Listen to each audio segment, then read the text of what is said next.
Magic 89.9. Ramin, baka may gusto kang sabihin tungkol sa kanta na to. Nasulat ko to nung high school pa ako sa Lourdes School of Mandaluyong. Malapit lang dito 'yan. Sa Lourdes. Bale sinulat ko siya tula.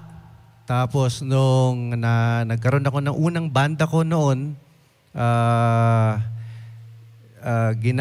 kumbaga binuo namin itong kanta na to, ang gumawa ng music at ng gitara ay si Eric Gancio. Tapos, kaso hindi yun na-record sa banda na yun. Kaya nung binuo ko naman yung Agaw Agimat noong 1993, dinala ko siya sa Agaw Agimat and eventually na-record namin siya sa aming first album na R15 under Alpha Records. 1995 ni-release yung album na yon. So, sana yung mga nakapakinig dito noon ay maalala nyo pa itong kanta na ito para sa inyong lahat at para sa bayang Pilipinas itong kanta na to. Napapanahon to para sa lahat, sa atin at sa pagmamahal natin sa bayan. Okay? 1, 2, 3.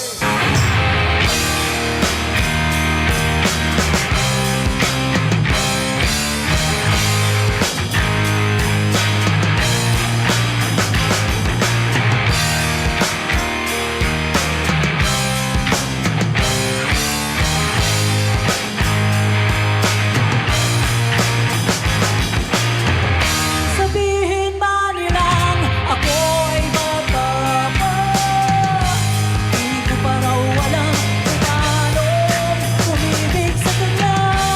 Sa karanasan daw ako ay ilaw ko. Mag-aral ka pa, yan lang sabi nila.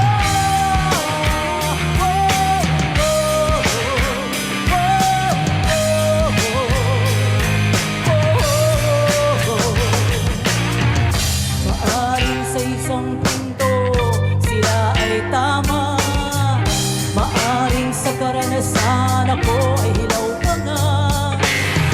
Dahil di ko pa naranasang buhay ko'y taya, di ko pa naranasang sumagupad sa tindahan.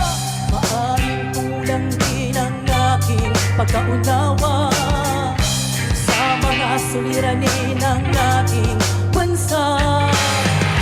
Maaring kulang din ang aking kalamahan sa iba't ibang dahil ng ating sambayanahon.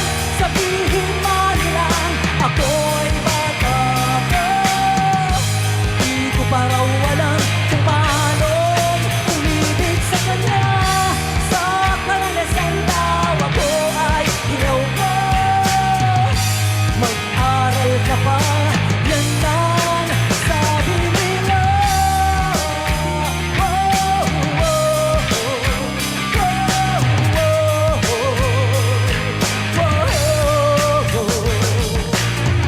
Ngunit dahil ba kulang ba ang aking karanasan at marami pa akong dapat pag-aralan, ang pag-ibig pa nila'y di ko kayang pantayan.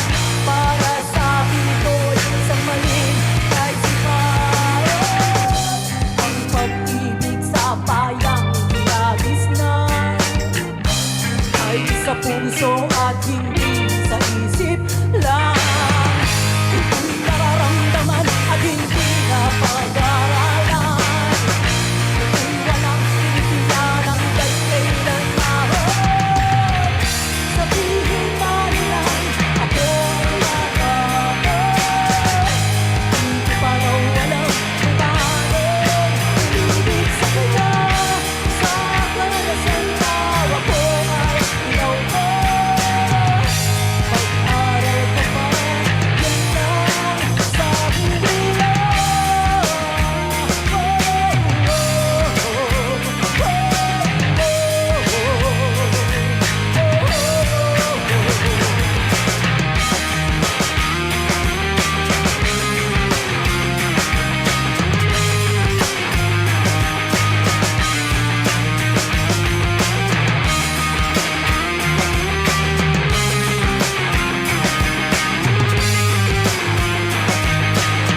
Salamat. Salamat po. Magic 89.9.